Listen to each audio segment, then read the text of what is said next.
There we are. Good morning.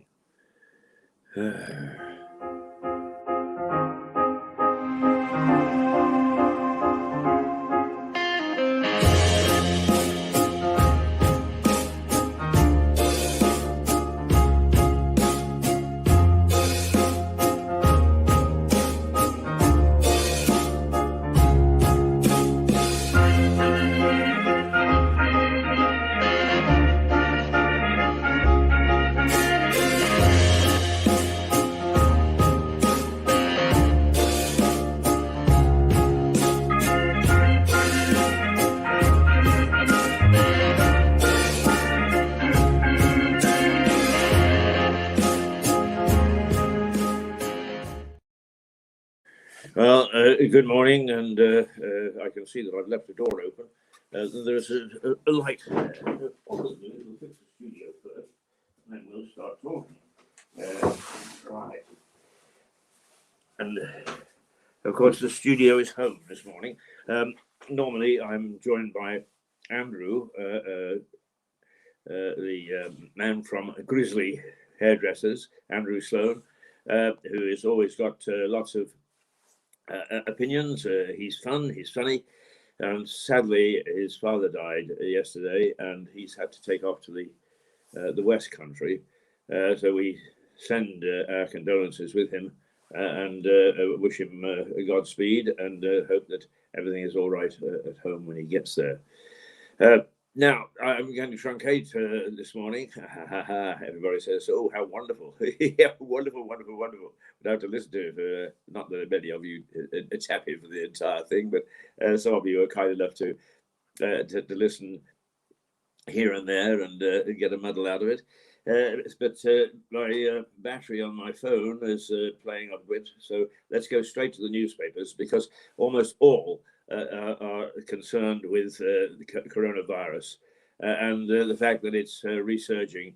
And once again, we seem to be in something of a muddle. And don't sit back in self-satisfaction, because Sussex is one of the areas in Britain where the new variant is rising faster than elsewhere. And Lewis is on the black spot, at least part of Lewis. It says Lewis West. I'm not quite sure what Lewis West is, but if you live in and understand Lewis West, your rate of infection is rising fairly rapidly. So be a bit careful. What are the papers saying? The fourth jab to fight variants, says the Times. And the Star, God bless it, it gets in on the actress. It says beards are good for you, and it shows Santa Claus. Oh no, beards are good for your elf, ELF. So they're playing on words again this morning. But what they're really saying is that if you have a little bit of a growth, you don't shave too frequently. That basically you have a half decent chance of escaping some particular viruses, not COVID. So if you think not shaving is going to help you against COVID, forget it.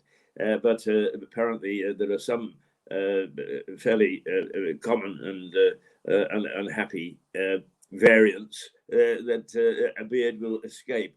God bless the Star, as usual, always a different take on things. The Daily Express, not all gloom and doom.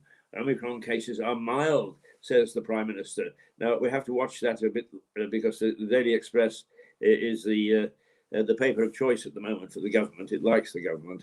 It likes Boris.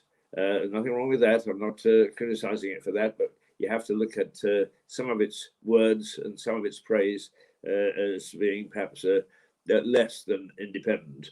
The Daily Mail, stop being Christmas killjoys, ministers. And basically the Mail is taking up the theme of here. Boris is saying everything's okay for Christmas, and his cabinet saying, oh, you better get your heads down, it's all going to be very naughty. The fact of the matter is the statistics show that it's going to be naughty. They are rushing, everybody's rushing to try and get out a new vaccine to stop this particular variant. And the fact of the matter is the stats show that infections are growing. What they don't show is whether, in fact, they are dangerous infections or not. And there seems to be some difference of opinion from the medical society group and others as to whether just how dangerous this new strain is. So once again, we're in. Thank God, we are a country of debate and argument and opinion, because I wouldn't have it any other way. But we're not getting clear signals from the government, or for that matter, from the health authorities. They fall out with themselves as well. The Mirror, booze, nibbles, and party games until early hours. The Mirror have got it in for Boris. And since they don't seem to be able to find any scandal right now, is they've gone back for 12 months and said, while the rest of us were all on lockdown, is that Boris and his pals were partying quite openly.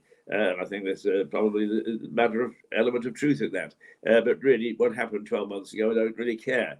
I'm much more interested in what is going to face us for this Christmas and this immediate weeks to come in the lead up to it, because it's the late night shopping extravaganza tonight in Lewis, starting at 6 o'clock. So get out there, have a nibble or two with local traders, see what they have on offer, and there should be some sort of entertainment going on in the town. We are keeping an eye on the mayor, Stephen Catlin, who will actually go around and give good cheer to those who are taking part. He's a great ambassador for our town, Stephen. A breath of fresh air as mayor, I think. Not everybody's cup of tea, and he would be the first to admit that. But it certainly is showing some leadership in terms of the town, which has limited powers, limited opportunities, but he's making the most of them. So keep an eye open. We are going to try and follow him this evening. Whether we can do it live or whether we have to sort of pause and send you reports, we're not sure yet, because of the way that technology is behaving at the moment. But we are going to cover it, and I hope that you'll get out there and you'll join in the frivolity, if that's the right word, the frolics. And normally, I have no insight into what's happening in the town. Normally, the Harvey's Yard is full of excitement and activity. If that's the case this year, that's a place to go down to in the Cliff. The Guardian, GPs may stop monitoring millions of patients due to COVID jab drive. What they're saying is there is a suggestion that instead of monitoring the people like me, for instance, over COVID and what we're happening is that they will concentrate on making sure that everybody that should have the jab and wants the jab gets the jab. Booster jabs until 2023. Britain buys 114 million vaccine doses. Wow, that's pretty good. That's about well, it's not far off. It's 3 years for each person in the country. What are we, about 66 million now as a nation? So we're buying 114 million vaccine doses just to make sure we don't go short. That's good. Right, okay, the Metro, the London paper. Let it flow, let it flow, let it flow. Difficult to know what they're talking about, really, to be quite honest with you.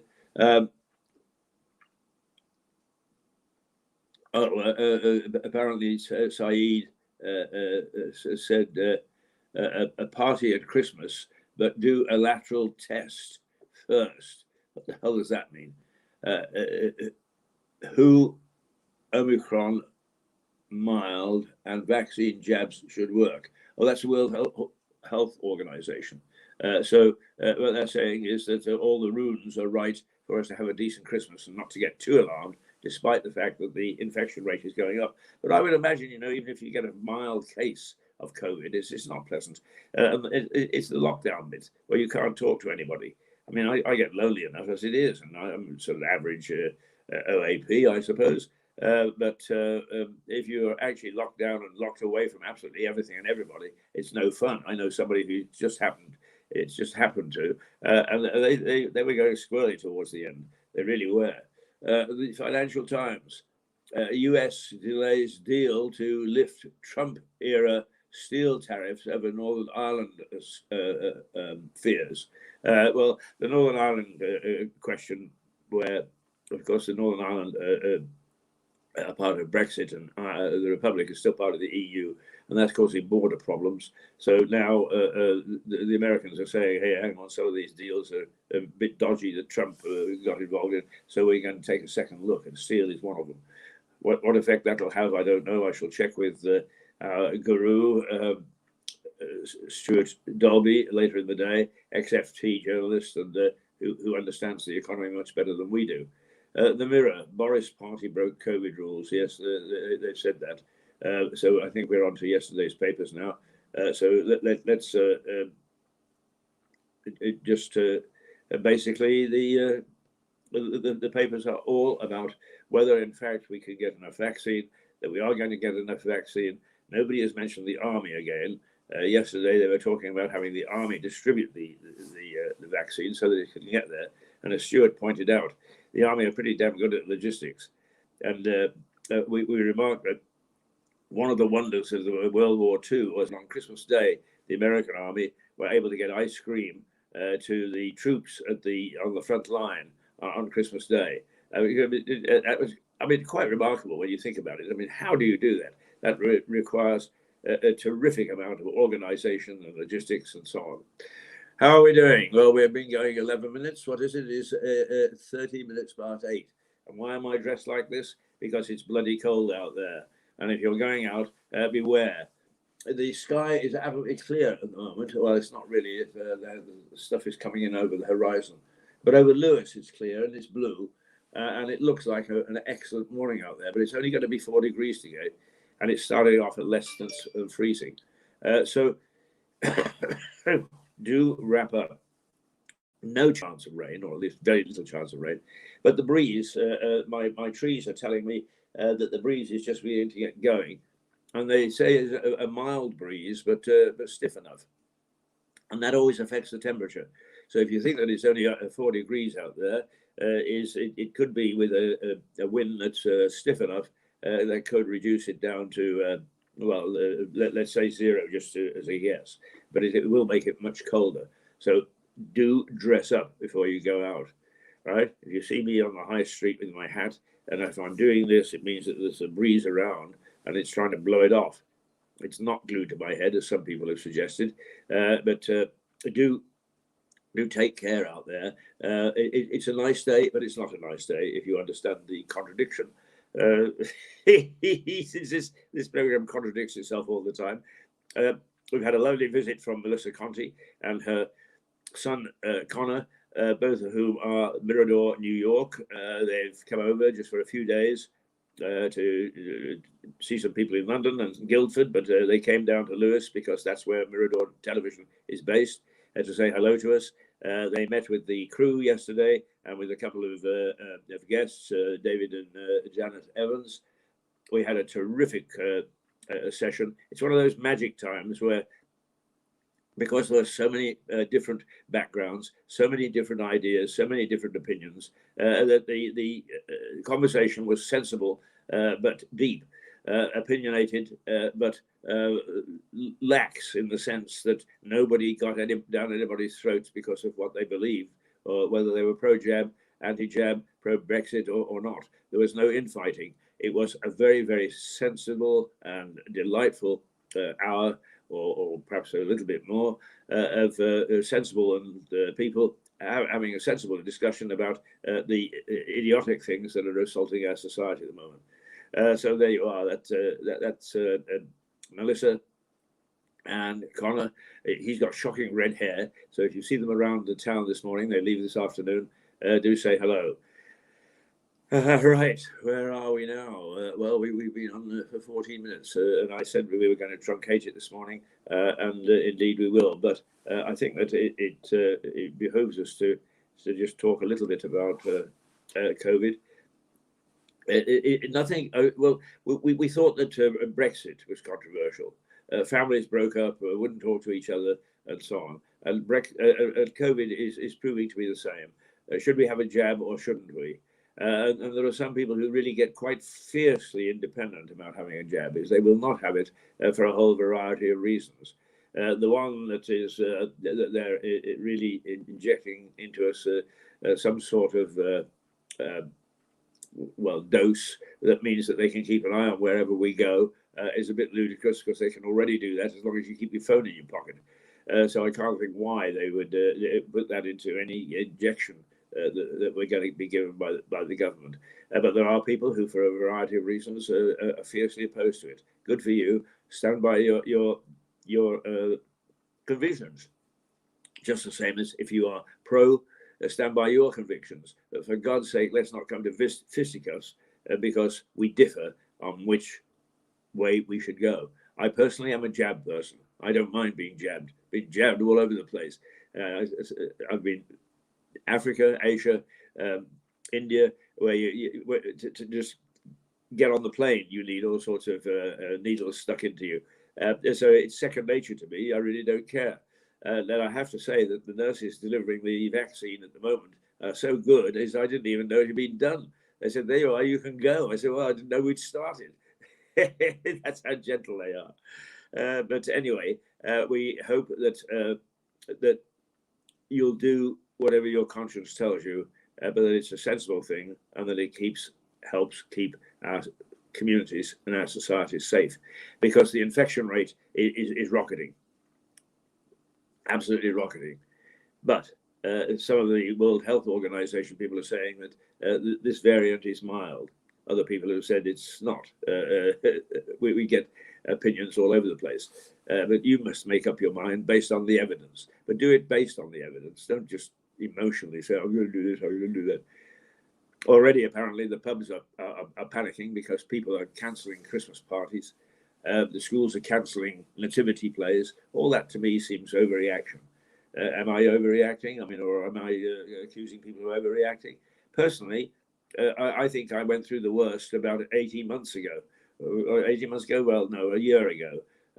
Because it was the December lockdown last year that had a devastating effect on me personally and on my business. And that's Mirador Television. And we still haven't recovered, either of us, either me or the business, but we're fighting back. And it's not going to defeat us. And if you take that view, then you'll know what is the right thing to do. Not the right thing because of a selfish approach or silly applications of rumor, but you will know what the right thing to do is as we attack and as we go through this latest bout. And let's face it, we were warned. We were warned that there would be a winter spike. Everybody got so used to the nice laid-back way that we were able to lead life again from about July to now. Got sucked into thinking, "Oh, well, that was all talk." Well, here it is. It's back. It's hammering at us. So do be careful. Take sensible precautions. I personally am not going to stop socializing, but I will be careful about the people that I hug. It's depending on. I'm not going to say the feminists will be after me. Do be careful about your socializing, but I personally am not going to stop. I'm not going to stop going to the pub as long as they remain open. I'm not going to stop going to restaurants as long as they remain open. I'm not going to see friends and family, well, as much family as I've got left. I'm not going to stop seeing them. I'm going to make sure that I put myself about, as it were. Am I endangering anybody? I don't think so, but it may be that I am. So there will be a little bit of caution. There will be as much weekends spent at home as away. And so that's the way I think that we have to look at it, or that's the way I'm going to look at it. You make up your own mind whether you're going to really lock yourself away or whether you're going to totally ignore the thing. I think the answer is somewhere in between. Somewhere in between. That's not a bad catchphrase, is it? What's your view on things? Somewhere in between. Neither right, left, harsh, soft, or whatever. Right, we've been on for 19 minutes and 45 seconds. We are now going to say goodbye. Toodle pip. Do tune in tonight. You'll find it on Mirador Television Lewis. You probably find it on YouTube. You find it on our website, miradortelevision.com. And you'll find it spread all over various places. So do tap in, have a look at us, and see how we're doing. Until tonight, toodle bib, ta-ra, ta-ra, ta-ra.